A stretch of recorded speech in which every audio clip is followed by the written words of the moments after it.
제가 구원을 받았을 때는 22살의 3년차 직업 군인이었습니다. 당시 저는 의지할 데 없이 살아간 외롭고 처절한 나날을 보냈습니다. 당시의 군대 문화는 구타와 욕설이 만연했습니다. 저는 그 어디에도 마음을 둘 곳이 없었고 오직 자신을 믿고 스스로를 방어하기 위해서 육신을 드러내야만 조직의 무시를 받지 않는 그런 환경 속에서 지냈습니다. 당시 험한 군대 생활은 부대에서 구타로 병사가 사망하는 사건이 발생하기도 했습니다. 이런 환경은 반사적으로 저의 육신을 드러내는 나쁜 습성을 기르는 데 한 몫을 차지했습니다. 1992년 초 군부대 밖에서 생활을 하던 어느 겨울날 일찍 잠자리에 들기 위해서 혼자 잠을 청하던 저녁이었습니다. 그때는 저에게 세상은 두려움의 대상이 아니었습니다. 다만 제가 죽는다는 것에 대한 공포만 있었습니다. 문득 저 자신 안에서인지 아니면 외부의 어떤 대상인지는 알 수 없었지만 한 가지 질문이 불현듯 명확하게 저를 파고들었습니다. 내가 죄인이냐? 저는 0.1초의 망설임도 없이 즉시 제가 죄인입니다 라고 대답을 했습니다. 저 자신이 누구보다도 죄인이라는 것을 알고 있었지만 그 누구도 저에게 이런 질문을 한 적은 없었습니다.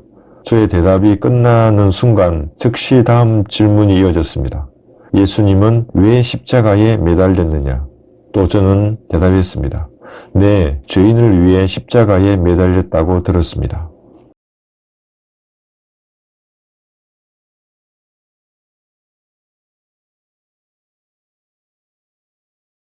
동네 아이들과 대지에 몰려다니며 노래와 율동을 신나게 하던 즐거운 추억을 통해서 예수님의 죽으심과 부활은 익히 알고 있었습니다. 그러나 그런 예수님을 저와 연결해주는 끈은 없었습니다.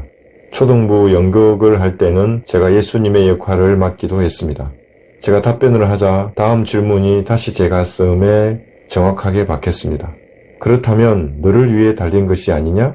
이 질문을 받고 저는 복음의 모든 것을 알았습니다. 아, 예수님께서 나를 위해, 나 같은 죄인을 위해 십자가에 달리셔서 내 죄를 용서하셨구나. 하나님이시기에 예수님은 당연히 부활하셨고 그 순간 저의 모든 죄가 용서된 사실을 알게 되었습니다. 기쁨이 몰려왔습니다.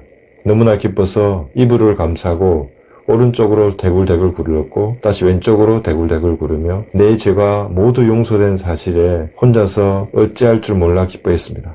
그렇게 저는 추운 겨울날 밤 마음속에 던져진 질문에 정직하게 답변함으로써 홀로 구원을 받았습니다. 이후에 이사야서 53장의 설교나 나 같은 죄인 살리신이라는 찬송을 들을 때면 감동이 밀려오고 복음과 관련된 설교를 들으면 예수님의 사랑에 감격했습니다. 어린 시절을 돌이켜보면 구체적으로 제가 복음을 들었던 기억은 나지 않습니다. 들로 산으로 친구들과 즐겁게 돌아다니던 시절 부산의 선생님들이 와서 저의 시골 교회에 이름 성경 학교를 위해 일주일간 집회를 했습니다. 온 동네 친구들은 나는 구원열차 올라타고 하늘나라 가지요. 이런 찬양을 부르면서 마을 축제라도 열린 듯 한껏 들떠서 선생님을 따라다닌 적이 있습니다. 예쁜 선생님은 성경 이야기도 들려주며 하나님은 어디에나 계신다고 말해주었습니다.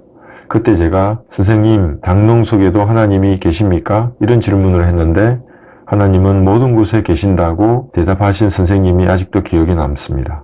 이름 성경학교가 끝나고 선생님이 기차를 타고 부산으로 떠나시면 서운한 마음에 눈가를 적시며 기차역까지 따라 나와 대웅을 했던 기억이 아직도 생생합니다. 군대 신병훈련소 시절에는 교회에서 세례를 받으면 구원을 받는다는 말에 그렇게 쉽게 구원을 받는 것이라면 그깟 세례 받는 것이 뭐가 어렵겠는가, 이런 생각으로 세례를 받기도 했습니다. 자대 배치를 받고 힘겨운 생활을 하다가 휴가를 나가서는 저녁에 따뜻해 보이는 교회를 찾아갔습니다. 제가 이렇게 질문을 했죠. 예수님을 믿고 싶으니 말씀을 전해달라. 무엇을 어떻게 믿어야 하느냐? 이런 질문에 답을 듣지는 못했습니다. 전투복을 입고 밤새 거리를 방황하다가 새벽에 교회에 들어가서 무릎을 꿇고 하나님께 이렇게 기도했습니다. 하나님, 어디에 계십니까? 하나님이 계시면 당신을 보여주십시오. 그리고 저를 좀 도와주십시오. 이렇게 눈물로 간절하게 기도한 적도 있었습니다. 그러나 저의 질문에는 아무런 응답이 없었습니다. 아마도 그때는 주님께서 답을 하셔도 제가 알아듣지 못했을 것입니다. 구원받기 직전 저의 죄자는 넘치기 직전이었습니다. 비천하고 비참하며 세상의 욕망으로 가득 차 있던 저의 모습은 하나님의 사랑을 받을 자격이 전혀 없었습니다. 그런 저를 위해 하늘의 왕위를 버리시고 벌레 같은 인간들에게 조롱당하는 자리로 내려오셨던 예수님께 감사를 드리지 않을 수 없습니다. 주님이 먼저 저에게 손을 내밀어 주신 것입니다. 22살 방으로 찾아오셔서 내가 죄인이냐? 이런 질문을 통해 예수님의 죽으심과 부활이 바로 저 같은 죄인을 위한 것임을 알게 하시고 저를 영원한 생명으로 인도하신 주님께 감사를 드립니다. 이제는 주님의 사랑에 보답하는 삶을 살고자 합니다. 사령관의 명령서를 손에 쥔 군대 지휘관처럼 이 성경을 손에 들고 주님을 위해 열심히 싸워서 배교한 이 민족을 장악한 마귀의 중심을 뒤흔들고 영적 전쟁의 판도를 바꾸는 의미 있는 전투를 치르고자 합니다. 내가 진리의 길을 택하였으며 주의 명령들을 내 앞에 두었나이다.